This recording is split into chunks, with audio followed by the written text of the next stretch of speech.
no lo veo tan sencillo, tan fácil, sinceramente, porque a raíz del proyecto que lanzó Zapatero en su día de diálogo de las civilizaciones, hubo muchos contactos también entre los diferentes grupos religiosos, musulmanes, judíos, etcétera, cristianos. El gran problema, estos representantes vienen en representación de la, digamos, de la institución a la que pertenecen y suelen tener unas actitudes muy exigentes, es decir, todos ellos están de acuerdo en prohibir el preservativo, los homosexuales hay que castigarlos, el aborto no, etc. Pero es muy difícil que tengan una apertura hacia la sociedad para que admitan determinados, digamos, avances históricos, sociales, etc.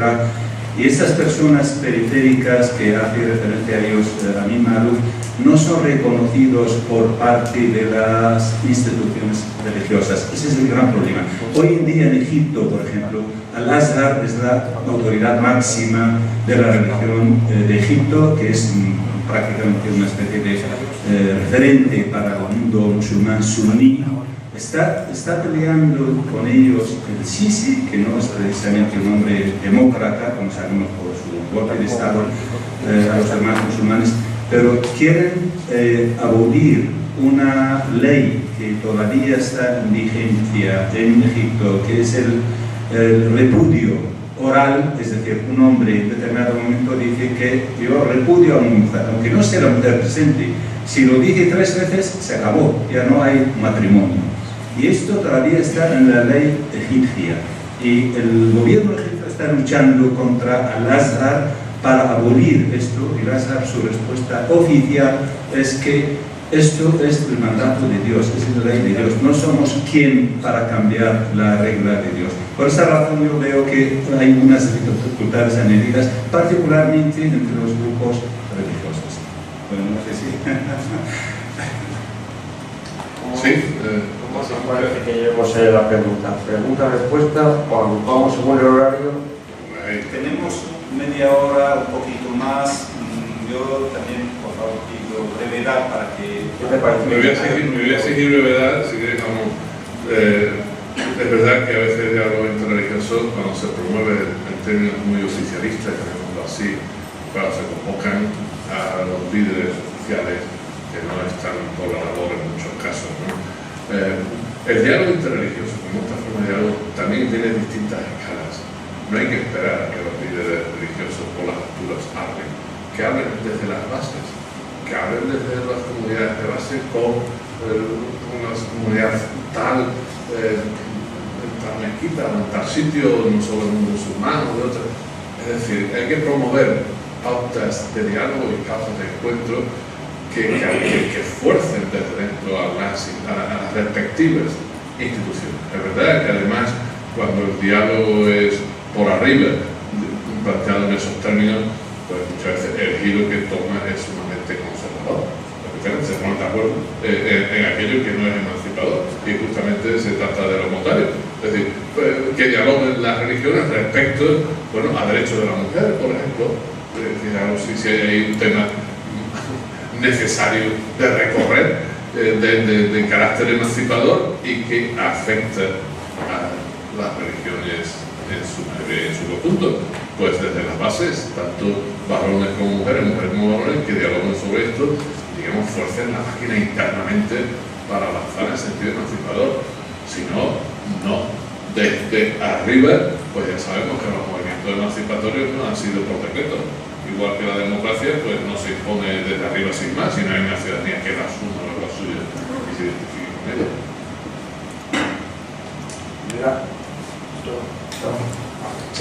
Mira, es muy breve, solo despedirte. Has hablado, has dejado caer el tema de la motivación. ¿Verdad? De la motivación. Sí. Y lo has dejado caer así, me gustaría que profundizas un poco más. Habermas dice que el Estado moderno se legitima solo, que ahí es plenamente autónomo y no hay ningún problema, pero hay un tema en la motivación.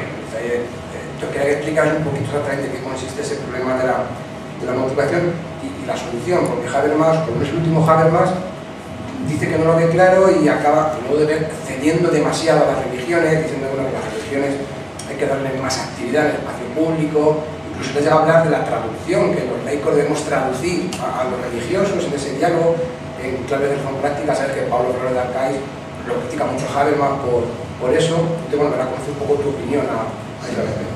Sí, ahí además claro, cada cual, en este caso esos dos autores que he citado, Habermas por una parte, Pablo Flores de otra, los contextos de cada uno se hacen notar mucho, ¿no? Pablo Flores es un contexto italiano donde además la presencia vaticana es enorme. Aquí tenemos la conferencia episcopal, pero en Italia tienen a Roma, y no la Roma del Quirinal, sino la Roma vaticana, y se nota muchísimo en la política italiana todavía, que ya no hay democracia cristiana, pero sigue habiendo Vaticano, ¿no? Y luego Habermas reflexiona de su contexto alemán, donde el pluralismo religioso está consolidado desde hace siglos, católico, protestante, luego presencia musulmana, por ejemplo, de turcos y otros, también de un notable peso demográfico, etc., ¿no? Bien.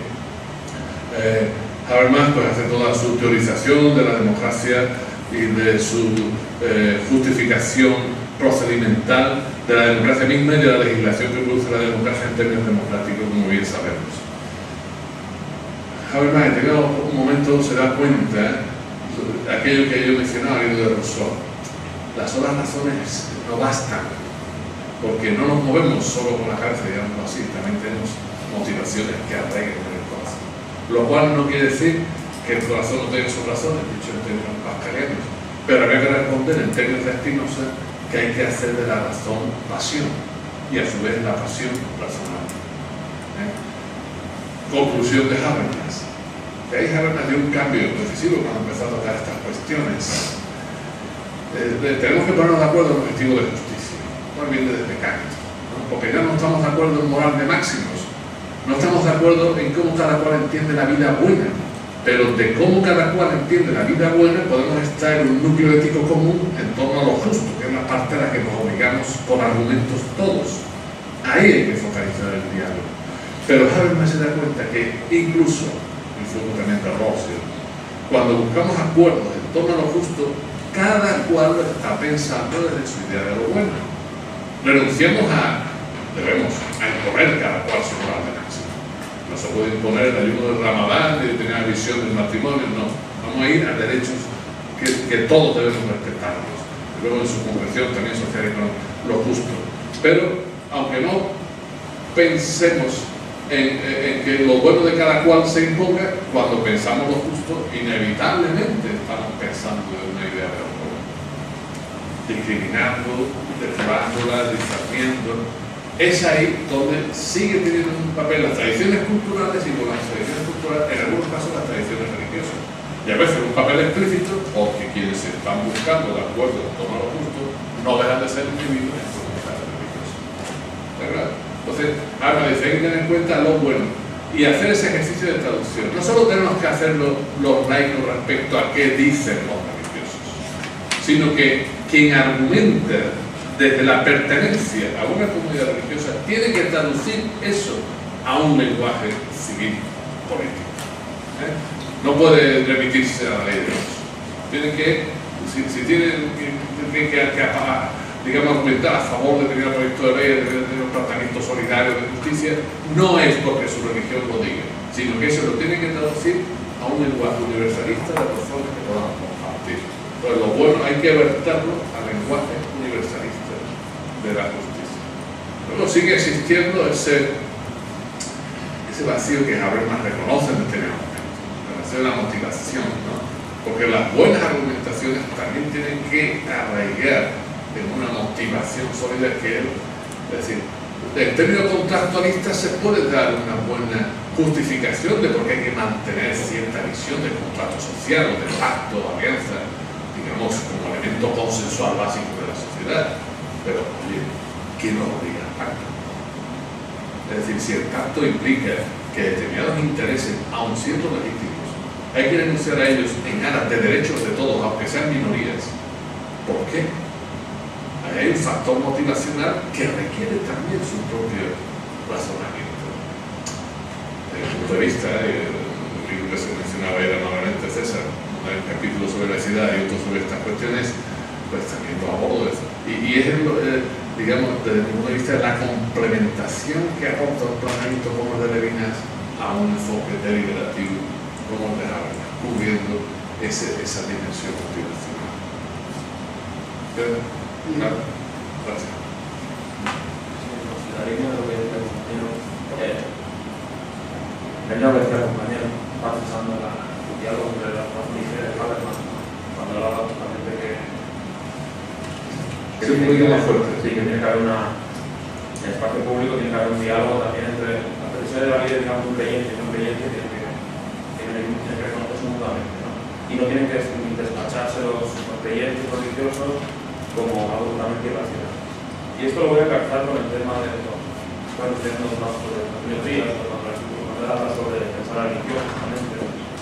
Estaba pensando si voy a relacionar con el ejercicio, si justamente no estamos sacralizando la idea, el concepto de razón moderna o ilustrada, es decir, una razón justamente sacralizada o absolutizada, que no dialogue con sombras, en este caso, con lo pasional, con lo mítico, con lo sagrado, con lo simbólico, ¿no? Es decir, las formas simbólicas también son una forma, hay racionalidad, hay logos, digamos, en ese sentido. Claro, si no hacemos esto, si no, claro, la paradoja sería que la ilustración y la modernidad estaría pensando una razón insuficientemente crítica, digamos, no estaría pensando en un fenómeno religioso. En ese sentido, no sé si al no pensar, al tener un concepto de razón tan estrecho, no permitiría, por ejemplo, el tema del positivismo científico, en el fondo, no deja de ser un sentimiento religioso o una fe ciega, pensar que lo único válido es lo comprobable, lo observable, ¿no? Lo empírico.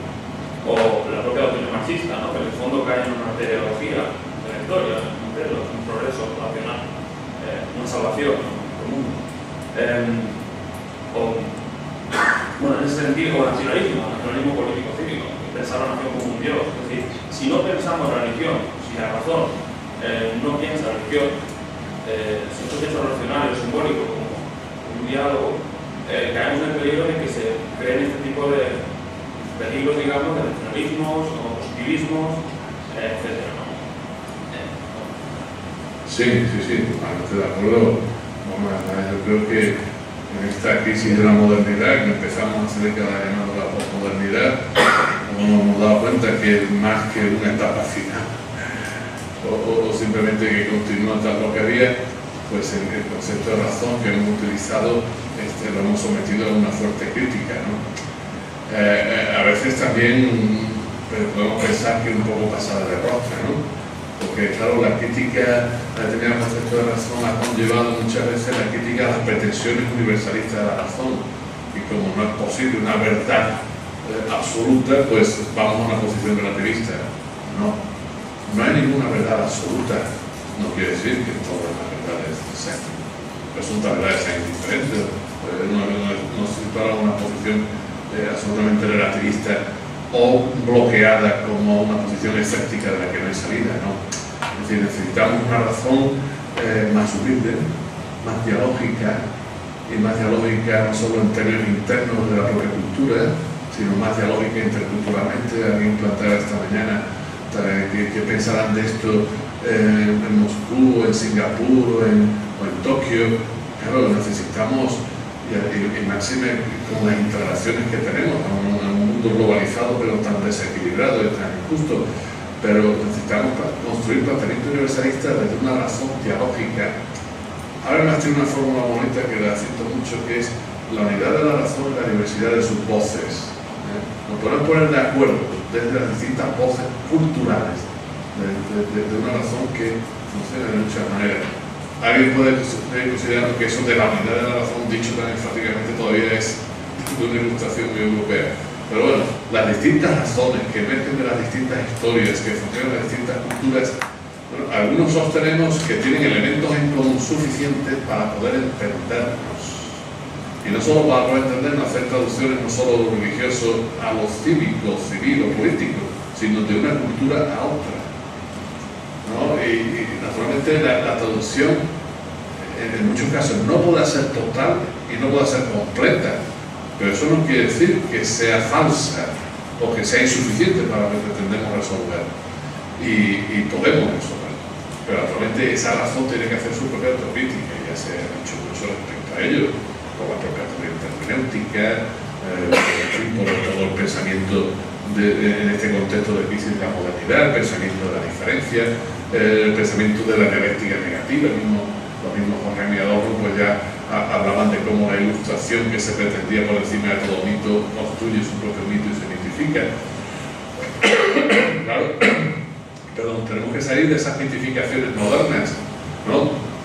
Y que han sido el Estado, el progreso, ¿verdad? La propia razón, o la mitificación de la ciencia técnica. Pues claro, necesitamos una tecnología, y cuanto más desarrollada mejor, pero cuidado en ese sentido que tú has denunciado de un exceso positivista, de una fe ciega en una tecnología que puede llevar a desconsiderar las consecuencias de las aplicaciones de la tecnología misma, ¿no? Y para necesitamos hacer esos procesos de desmitificación sin duda. Gracias. ¿Alguna cuestión?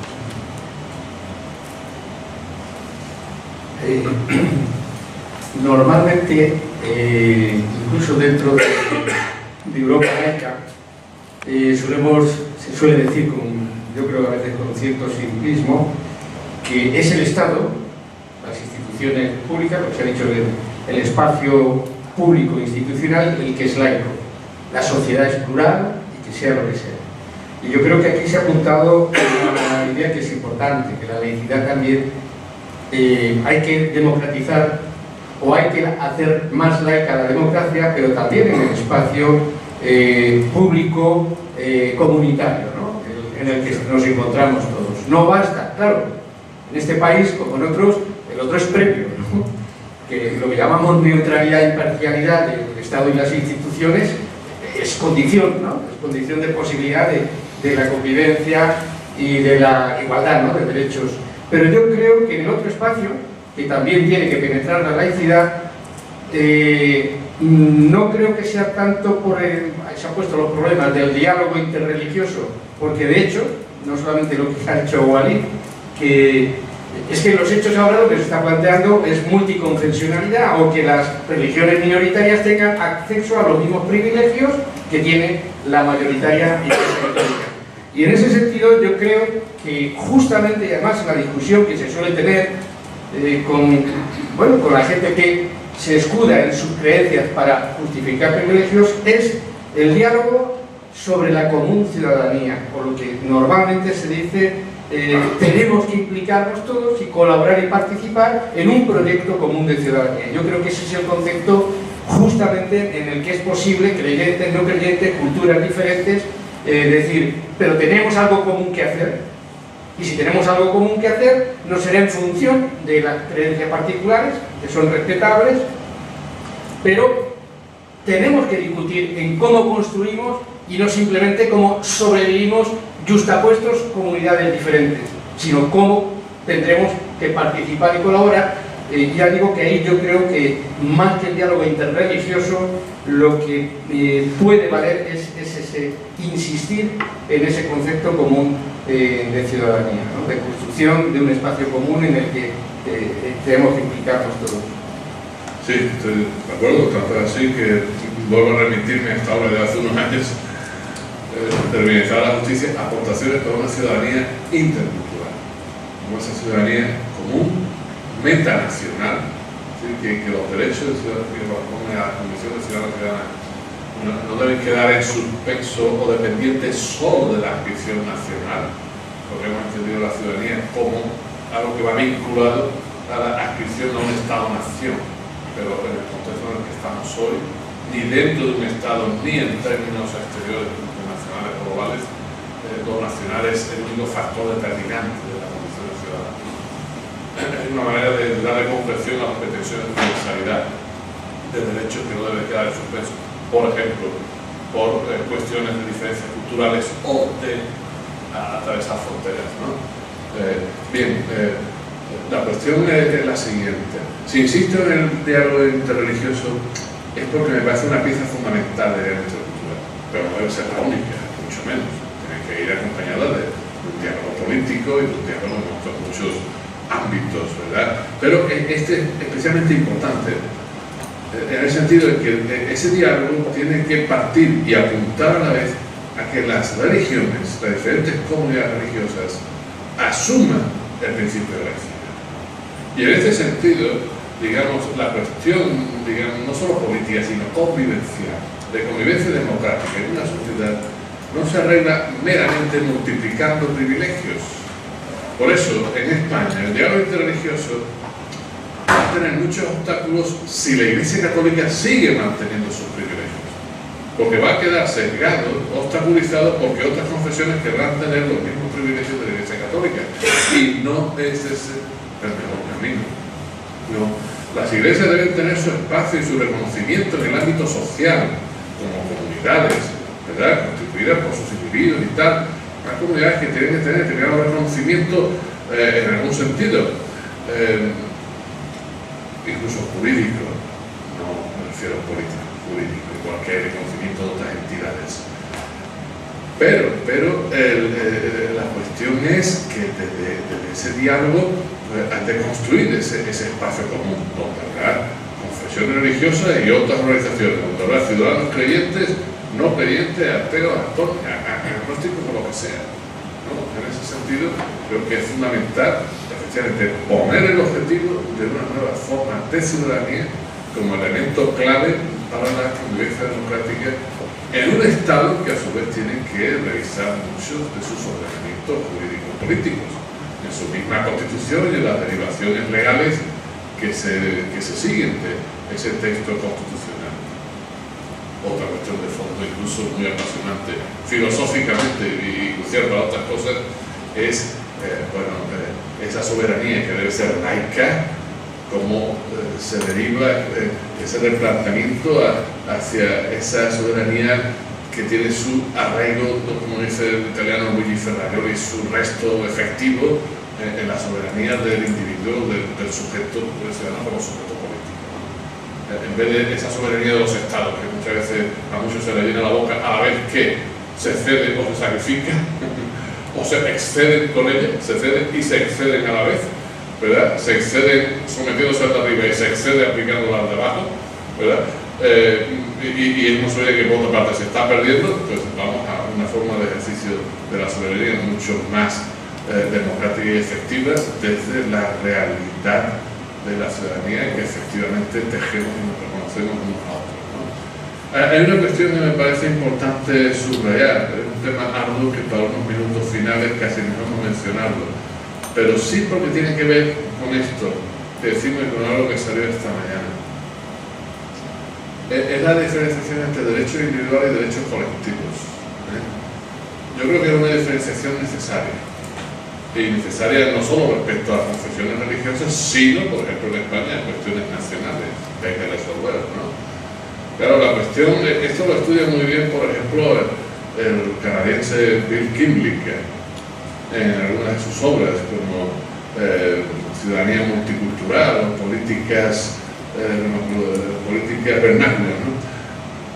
Claro, la cuestión que plantea Kimlicka, con mucha lucidez, es que, bueno, es necesario reconocer derechos colectivos en algunos casos, pero siempre articulados con derechos individuales de manera tal que el reconocimiento de derechos colectivos no implique sacrificio o perjuicio para los derechos individuales, ¿verdad?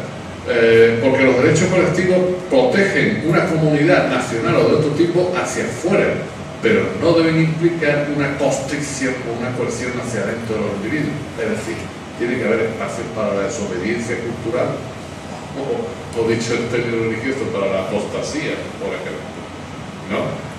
Para completarlo de una forma, es decir, para que alguien rompa con su comunidad, porque está en su derecho. La comunidad, aún reconocida en su entidad, incluso en algunos casos reconocidos determinados derechos colectivos, ¿verdad? Estos derechos no deben ser tales que sea una coerción interna para los individuos. Y pues con esto, ¿por qué al hilo de eso? Porque las situaciones de privilegio acaban siendo muchas veces un reconocimiento implícito, no suficientemente legitimado, que implica una discriminación hacia afuera y en muchos casos una coerción hacia adentro. Sí, muchas gracias, José Antonio, por tu exposición y por tu análisis, que comparto en casi todos los términos, tanto en la reflexión histórica como después en las reflexiones finales. En la primera parte, porque me parece que es enormemente importante que tengamos una aproximación más acorde con lo que han sido las cosas tanto de la historia de España como del resto de los países. Bueno, como somos del gremio filosófico, digamos que nuestro gremio ha sido bastante torpe e ignorante respecto de la historia de España. Y esto ha sido un asunto bastante grave. Y desde el punto de vista del Partido Socialista, yo creo que también ha habido algunas deficiencias que nos han costado algunos problemas. Pero bueno, esto quedaría para una reflexión más larga y no es que no sea el caso, pero este es un asunto muy importante. Es decir, que aquella frase orteliana de España, el problema de Europa, la solución, ha sido mucho más incorporada de lo que se ha creído, y esto ha tenido consecuencias grandes. Acaban de salir prácticamente 3 libros simultáneamente, uno sobre la leyenda negra de María José Valverde y Paco Castilla, otro de una autora que ahora no recuerdo, que se llama Imperiofobia y leyenda negra, que cuando me di cuenta iba por la 7ª edición, y el otro una reedición de Carmen Iglesias, no siempre lo peor es como una frase de Calderón, no siempre lo peor es cierto.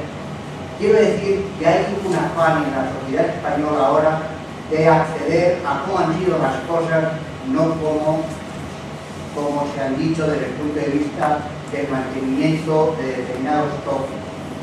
Y esto tiene que ver con mecanismos psicosociales de reacción frente al problema que aquí en este curso nos trae, que es el de las relaciones entre religión y política. Porque cada una de las tradiciones ha reaccionado de una manera.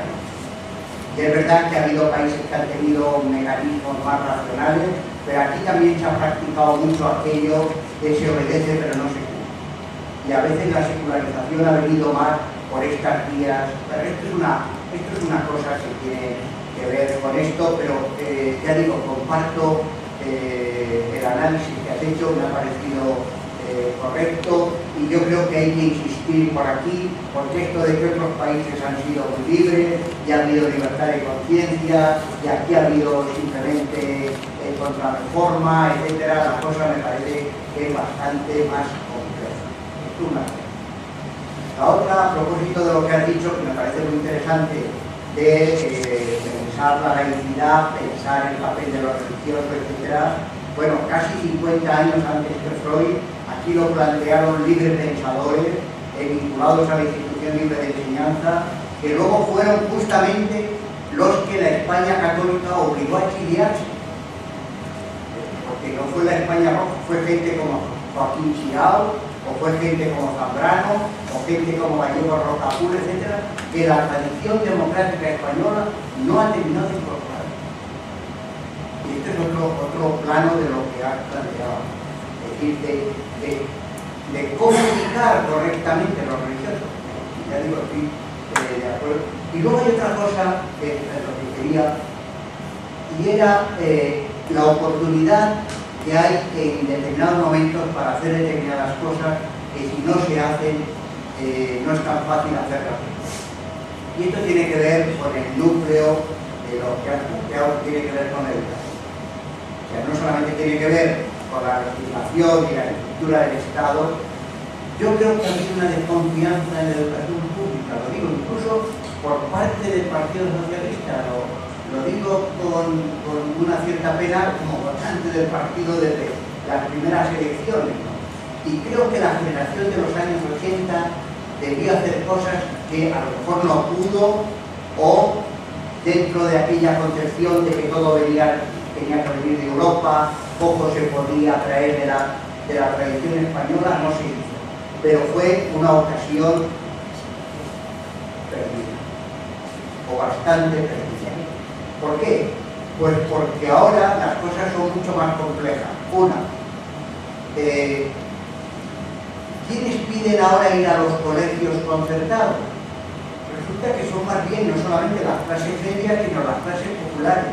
¿Por qué? Porque la religión católica, que teóricamente frente a la protestante no era una moral del éxito, etcétera, frente a Weber, la gente identifica ahora que llevar los hijos a los colegios religiosos es una apuesta por el éxito social. En una ciudad como la mía, Segovia, de 45.000 habitantes, el colegio de los claretianos tiene 1.700 habitantes. Y son los vecinos de donde yo he vivido hasta hace 20 años, del barrio de San José, que era una barriada obrera que se fundó en los años 50, producto de la inmigración, de los proyectos, son los que quieren ir a los claretianos. O sea, no es un problema de confesionalidad, es un problema de éxito. Quiere decir que esto se ha vuelto mucho más complejo y ya no simplemente es una cuestión legal, es una cuestión psicosocial. ¿Hay un alcalde socialista que pueda oponerse a que la fiesta de la Virgen de su pueblo sea declarada de interés turístico? Lo va a tener crudísimo. O que la alcaldesa de Segovia, que es del Partido Socialista, una mujer fantástica, en la Semana Santa iba. Porque le va, porque va. Pero es que la Semana Santa de Segovia es de interés turístico. Y quienes votan pueden ser los camareros que trabajan en el restaurante José María. Quiero decir que todo este problema de la laicidad, de la religiosidad, se plantea en términos legales, pero la democracia española ha dejado pasar mucho tiempo y ha permitido que se desarrolle mecanismos tan complejos que en este momento es realmente difícil. ¿Quién se opondría ahora a que se revierta el tema de los conciertos con los colegios? Puede haber la sorpresa de que no sean solamente los sectores conservadores. Puede haber sectores que votan a los partidos de izquierda. No he oído prácticamente a Podemos nada sobre esto. Nada. Así que bueno, eran unas reflexiones, ¿verdad?, al hilo de tu exposición, que como digo, me ha parecido muy correcta, muy bien construida desde el punto de vista de un muy buen filósofo, pero desde el punto de vista de tu otro rol, ¿verdad?, como diputado,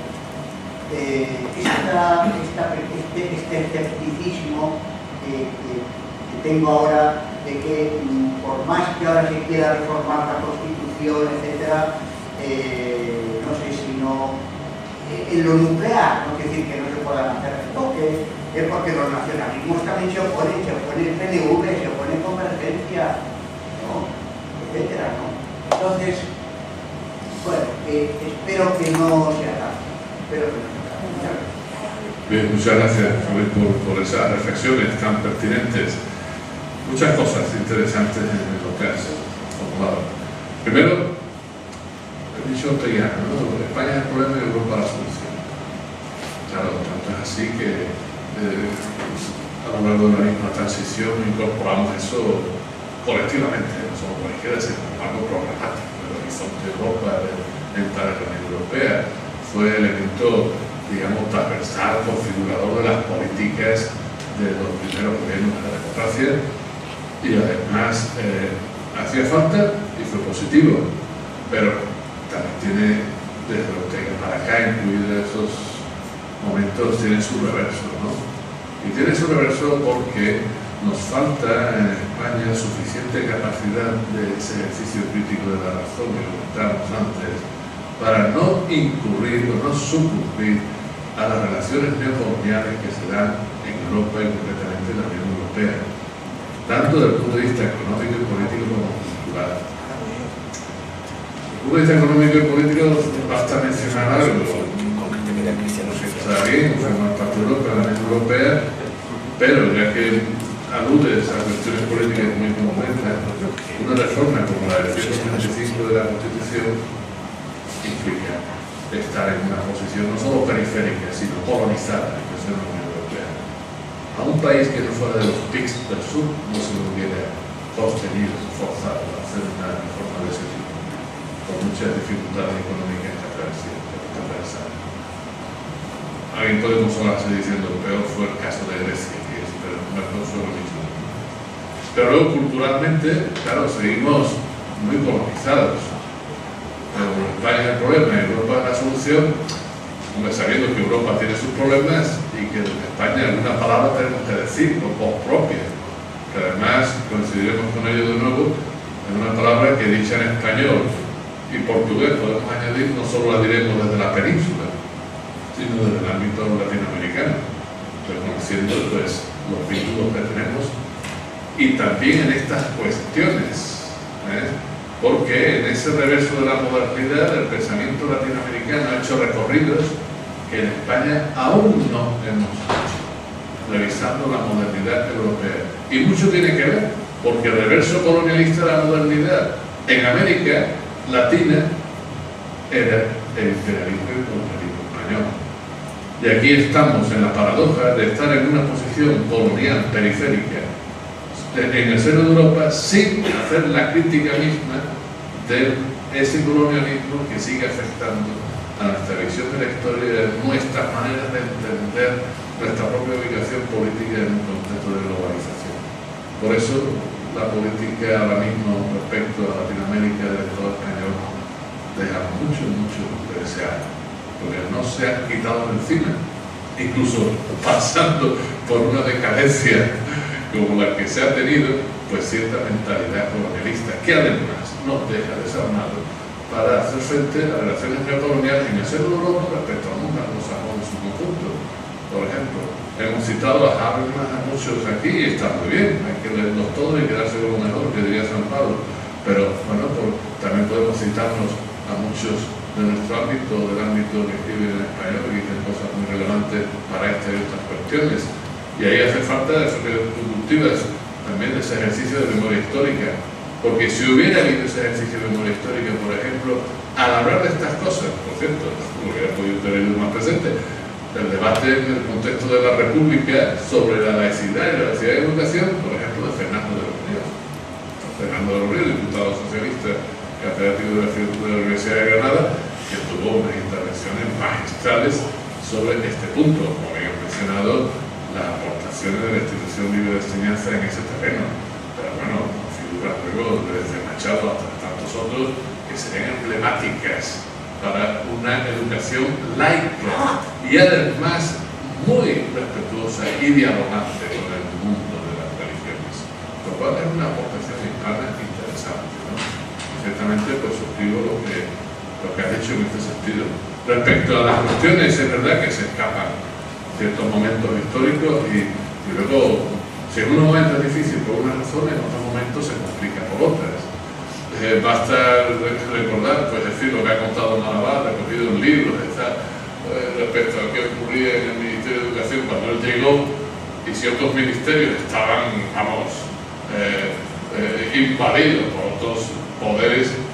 El Ministerio de Educación venía controlado y con una presencia apabullante de la Iglesia en todos sus rincones. Porque además el franquismo, la educación primaria la desatendió, la educación secundaria se la dio a la Iglesia y la educación universitaria la reprimió. O sea que la Iglesia era nefasta. A partir de ahí se han construido muchas cosas, de verdad, ¿no? El sistema universal, obligatorio y gratuito de enseñanza y, en fin, a nivel cultural, la sociedad española algo ha tenido que ver, pues lo que se ha hecho en la educación desde la transición hasta acá, en términos de estado de bienestar, política social y política educativa. El mundo universitario ha mejorado notablemente, esperemos que no se nos empeore más con los recortes de los últimos años, pero quedan cosas por hacer sin duda, como esa configuración de un sistema educativo que incorpore el principio de laicidad. No lo tiene incorporado, porque en la red pública chirría, pero no está asumido por el conjunto del profesorado como una práctica un principio que impregna sus prácticas, ¿no?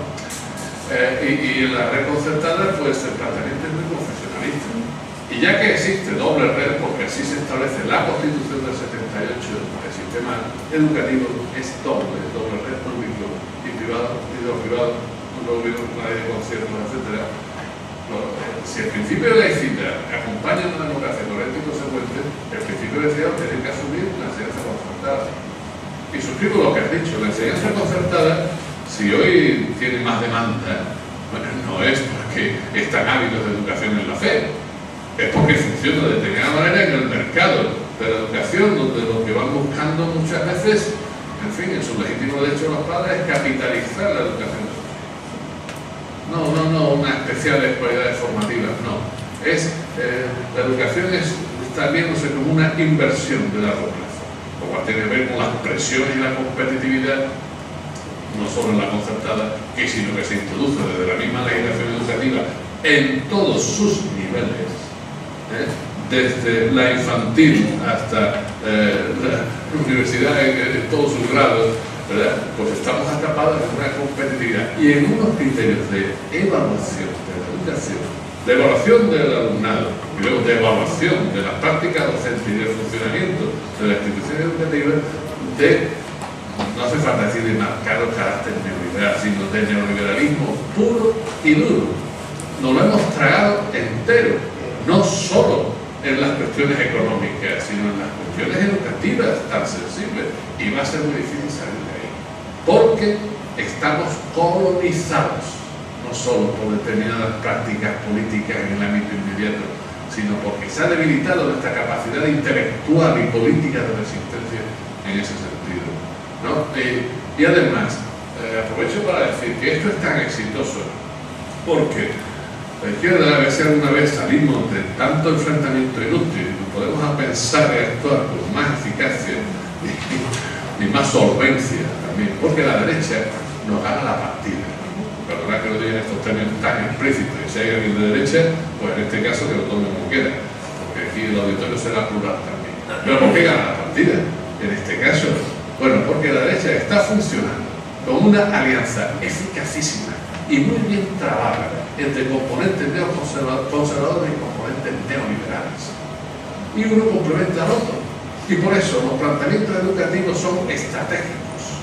Y la figura de Bertán Incordiante, maestro de cinismo, pues no estaba allí puesta solo para incordiar, estaba allí puesta de manera estratégica para producir lonce, para introducir elementos neoliberales en el sistema educativo, a la vez que se pactaba con la Iglesia para reforzar los elementos confesionalistas. Y eso es muy difícil de contar, ¿no? Y entonces esa alianza entre neoliberalismo y conservadurismo, por un lado un mercado que lo invade todo, que da los criterios definitorios de la acción, y por otro lado, como el mercado es frío y no suministra valores, ¿quién lo hace? Bueno, pues en este caso se recurre a las tradiciones religiosas en su versión más conservadora y confesionalista. ¿Dónde se unen los dos vectores? Sistemas educativos. Por eso va a ser muy difícil, ojalá funcione, un pacto educativo que nos dé los frutos deseados, porque estamos tocando una fibra muy sensible en el panorama social, económico y político español.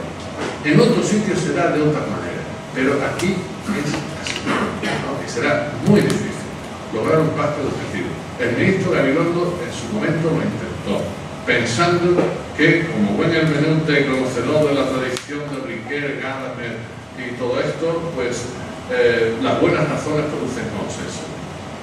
En el ámbito político, desgraciadamente, además de las buenas razones, hay que añadir los votos suficientes, y los votos suficientes vienen trabados en los conflictos políticos como intereses colindantes.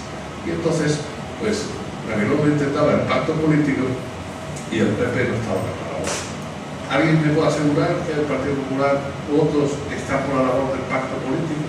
¿O que otras fuerzas políticas quieren un pacto político en determinados términos, que no sean solo ceder ante las presiones de la derecha para amortiguar el conflicto? Creo que aquí hay muchas cuestiones de fondo que tienen que ver con el tema que nos ocupa, porque desde luego un pacto político en torno a la educación, si no avanza hacia una educación donde la laicidad esté asumida para el pluralismo de una sociedad secularizada, pues seguiremos con una mala secularización, con una laicidad deficiente y con una democracia también mediatizada por él mismo. Bueno, estamos fuera del tiempo, vamos a aceptar una intervención más, si permite José Antonio, y terminamos esta sesión. Bueno, pues no es porque haya dicho la última, pero iba yo ahora.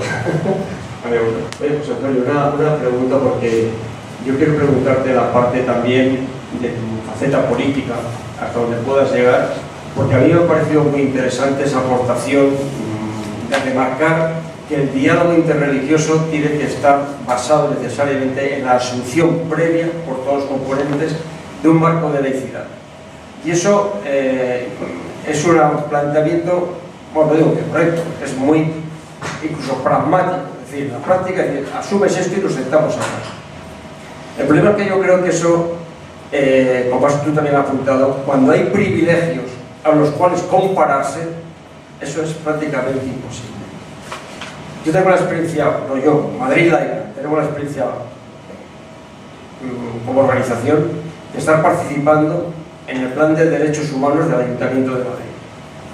Uno de los cuales es una mesa de trabajo que mira por dónde, pues se llama laicismo y diálogo interreligioso.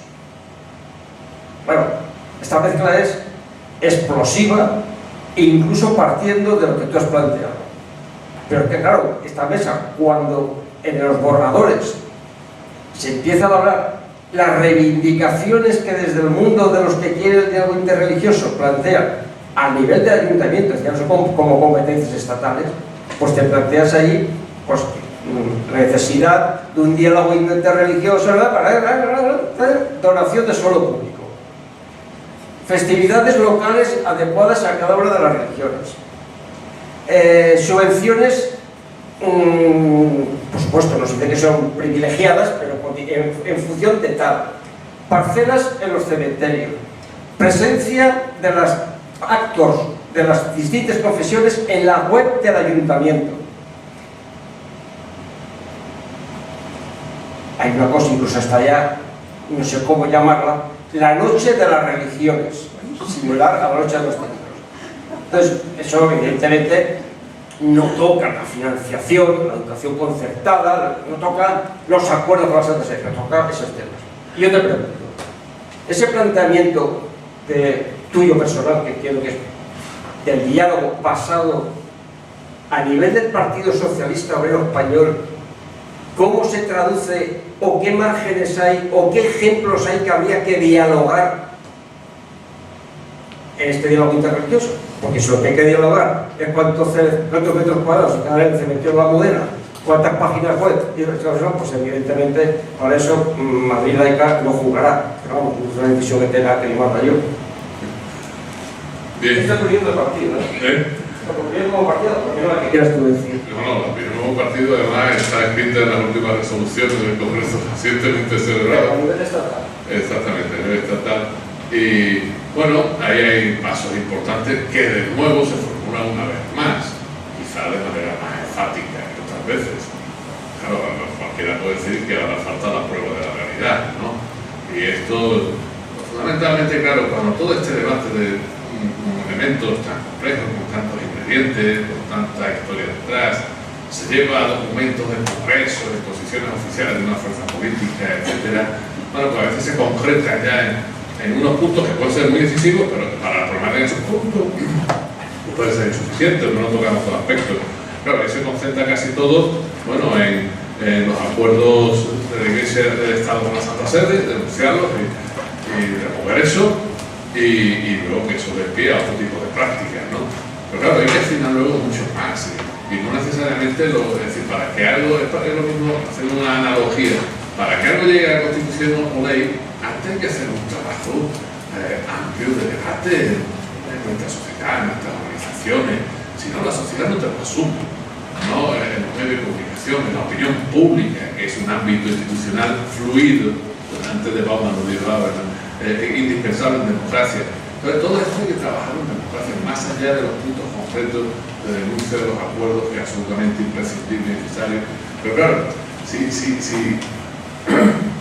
estamos hablando de denuncia de determinados acuerdos, pero se siguen reproduciendo determinados privilegios por otra parte, lo que vas avanzando por un sitio te lo vas recortando por otro, ¿no? Y luego, claro, hay unas cuestiones que se plantean en función de lo que uno tiene y nadie quiere ser menos, claro.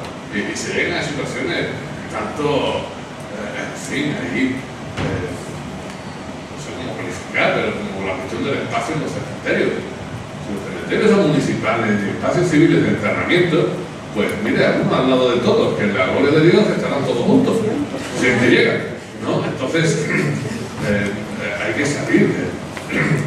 Solo faltaba ir reproduciendo a estas alturas cementerios confesionales. Bueno, si alguna confesión lo quiere establecer, pues allá no sé cómo anda la legislación puntualmente respecto a eso. Pero acordaros, no en términos confesionales, sino en los cementerios que son los pueblos, hombre, había una parte que siempre se miraba así de soslayo, donde estaban los que se habían suicidado, no tenían derecho. Oye, y si ahora conseguimos avanzar en eutanasia, ¿qué hacemos? Por poner un ejemplo chico, ¿no? Miren los cementerios de espacios civiles de enterramiento o de incineración, y vayamos a esos lugares que sean espacios comunes, y eso, pues, digamos, de las calles, digamos, de las plazas. Pero si vamos todos tratando de reproducir los privilegios adquiridos, pues iremos multiplicando en clave multiculturalista, no intercultural, pues espacios de comunidades que se repliegan sobre sí mismas en vez de espacios de encuentro cívico. Hay que buscar el lugar civil de la religión en esta realidad social. Claro, alguien dice, pues eso ¿cómo lo consigue? Primero, Riquet, que es muy interesante, tiene también experiencia en estas cosas, tanto intelectual como de otro tipo. Paul Riquet, este filósofo, aplicable para otras cosas, pero en este punto decía, bueno, primero vamos a aplastar los desacuerdos. En estas cosas no estamos de acuerdo, vamos a avanzar en los acuerdos. Y vamos a avanzar en acuerdos sobre las cuestiones donde se hace cualquier negociación, podamos ir encontrando ese espacio común. Porque claro, que asuman de golpe y porrazo el principio de laicidad en todas sus derivaciones y consecuencias, todas las confesiones religiosas, ahora mismo va a ser difícil.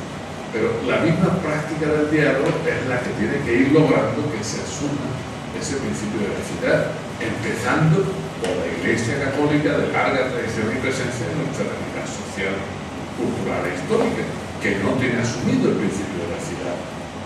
La Iglesia comunitaria, sabemos grupos cristianos, católicos, que sí, perfectamente consecuencias asumidas, pero claro, el principio de laicidad, digamos, la prueba será cuando la Iglesia diga, efectivamente, me financio con la aportación de mis feligreses, no hace falta la crucecita, ese invento tramposo en la declaración de la renta. Que el Estado no se atreve a renunciar a él. Una Iglesia comprometida con la laicidad, el Evangelio no da pie como texto fundacional a mantener privilegios, ¿verdad? Bueno, mucho pedir para la Iglesia Católica, ¿verdad? Claro, mucho pedir, pero eso sería lo consecuente. Claro, de manera más pragmática, que cada comunidad la financia sus feligreses. Claro, y luego si las comunidades tienen otro tipo de organizaciones a las que dan de sí, ONG de cooperación para desarrollo de carácter humanitario, lo que sea, que concurran en concurso público, como hacen todas las organizaciones que nos inventamos los ciudadanos y las ciudadanas. Hay que avanzar por ahí, ¿no? Pero el debate ideológico y en la opinión pública, argumentativo, en fin, quizás sea también por defecto profesional del gremio de los filósofos. Creo que es muy importante, antes, para generar el clima de opinión que te respalde cuando llegues a un parlamento. Y luego, respecto a políticos, etc., la ley de libertad religiosa y de conciencia, en el último gobierno de Zapatero, con Fernández de la Vega, estaba en el cajón completita, hecha para llevar a la Congreso de Diputados. Y faltó el coraje político de última hora para proceder a ello. Porque después de la cuestión del aborto, matrimonio igualitario, homosexual, tantas cosas, parecía que eran los años de los movimientos familiares que congregaban manifestaciones en la Plaza de Colón y todas estas cosas, pues hubo temor electoral a llegar con, y como bien he dicho, tengo que salirse de la oportunidad perdida. En fin, no es que se haya perdido de todo la guerra, pero esa batalla se perdió. ¿No? Entonces hay que recuperar terreno, argumentar también entrar en un lenguaje donde hagamos las respectivas traducciones, pero sin traiciones, e ir avanzando por ahí en la acción política. Bueno, pues muchas gracias, José Antonio. Siento no tener más tiempo para aceptar más intervenciones. Tengo entendido que va a estar aquí esta tarde también. Si alguien quiere hablar con él, va a estar un rato quizá en el momento de descanso o después de comer para preguntarle o preguntarle cualquier cosa en relación con su exposición. Esta tarde tenemos ya la última